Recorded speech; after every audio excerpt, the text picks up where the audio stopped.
সেদিন বিকেলে ঘাসের ওপর বসে মায়া প্রথম দেখেছিল নীলুকে।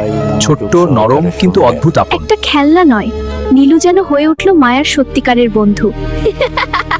বৃষ্টি নামলে মায়ার মনও ভারী হয়ে যায়, কিন্তু নীলু তখনও পাশে থাকে। দুঃখের ভেতরেও রং থাকে, শুধু দেখতে জানতে হয়। ঝড় এলে ভয় লাগেই, কিন্তু মায়া শিখেছে দাঁড়িয়ে থাকতে। ভয় পেলেও নীলু জানাতো পালালে নয়, দাঁড়ালেই জেতা যায়। রাত যত গভীর হয়, বন্ধুত্ব তত শক্ত হয়ে ওঠে। ফিরে পাওয়া মুহূর্তগুলোই সবচেয়ে মূল্যবান। প্রতিটি সকাল নতুন সুযোগ নিয়ে আসে। একটি ছোট কাজ একদিন বড় পরিবর্তন আনতে পারে।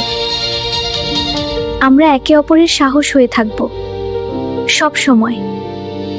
সাহস, বন্ধুত্ব আর ভালোবাসাই আমাদের সত্যিকার জয়।